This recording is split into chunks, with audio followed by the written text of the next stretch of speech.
everybody, thank you for joining me, Krista, with Imagine That Scrapbooks and Gifts for ITTV Presents Try It Out Thursdays, week number 53. We are now over a year old on our ITTV Presents, and we are so grateful for all of you that have subscribed to our channel, as well as those of you that view us on Facebook. This week what we're going to be doing is working with Gelatos on a watercolor background. So before we get started on that, I do need to pick a winner from last week's ITTV.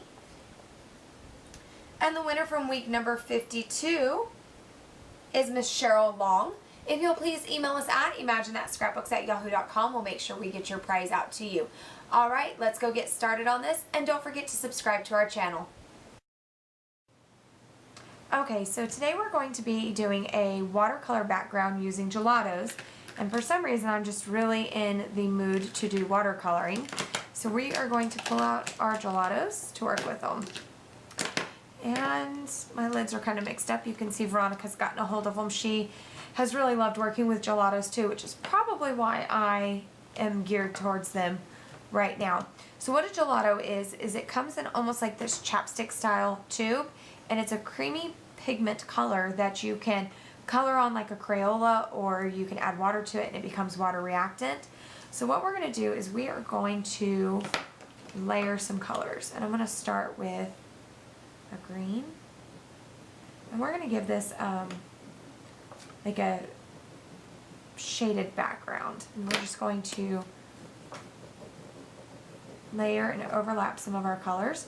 And I'm working on watercolor paper today because I am going to be adding a lot of moisture to this. I'm going to add a little bit more of that color. And what this is going to give us is a beautifully blended background.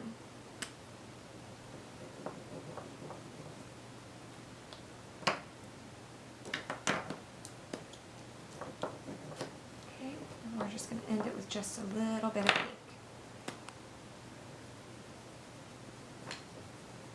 Okay, so now what we're going to do is we're going to take a brush, and you can use any size brush because I'm going to be doing this a kind of faded background. I'm going to be using a little bit of a larger one. We're going to just brush and kind of start seeing that pigment run together to give us that watercolor background. Now with doing a technique like this, you don't want to go back and forth between the colors too much. You can in between the one color, but as you start going into that next one, you just want to keep moving it forward, because then what you'll do is start to muddy the colors. So we're just going to keep moving it forward. So you can see here that I'm going to start to get that little bit of a green where that's going to mix. Okay, and we're going to pull it up into the orange and then on into the pink.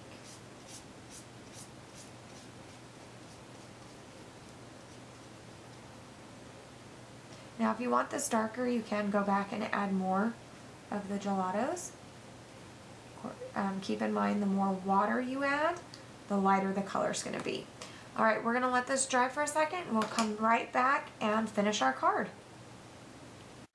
Okay, so now what I'm going to do is I'm going to be using a permanent ink, which is what you're going to want to do when you use something that's water-based, like a gelato or even a watercolor or a watercolor marker. And what that's going to do is make sure that it attaches permanently to the wet background. Alright, so I have my stamp positioned here on my stamp press.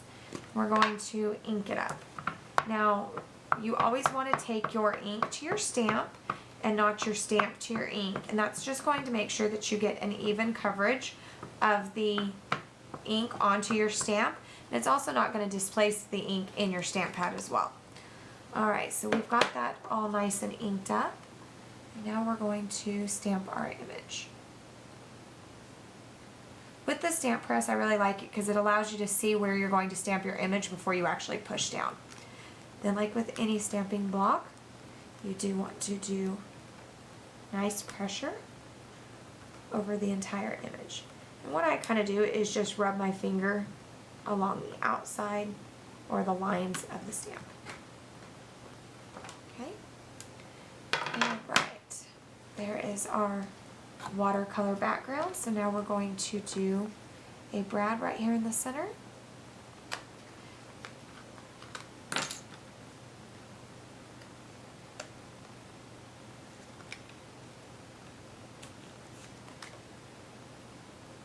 Alright, now we're going to construct our card.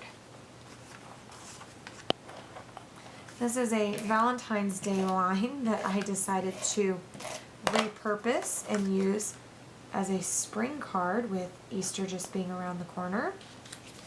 Don't forget, you can always take those solid parts of the card and make, or of the paper, and make a great card. And I'll show you what this paper looks like in its full entirety. So here's one piece here, and it has some really cute little love birds. And then, let's see, the other piece here. You can see it's very Valentine's Day or love, but what I've done is just use the pieces up at the top that are just the fun, pretty colors. Alright, so now let's put our watercolor section on. You want to make sure you get enough adhesive when working with a watercolor paper or something that's been saturated, because it will not want to stick. So you can either use a wet adhesive or just use plenty of dry adhesive. Alright, there you go, a faded gelato background. We can now add a sentiment here. But since I don't know what I'm going to use this card for, I just decided to stamp the image and have it ready. Alright, well I hope you guys enjoyed this video, and we will see you next week.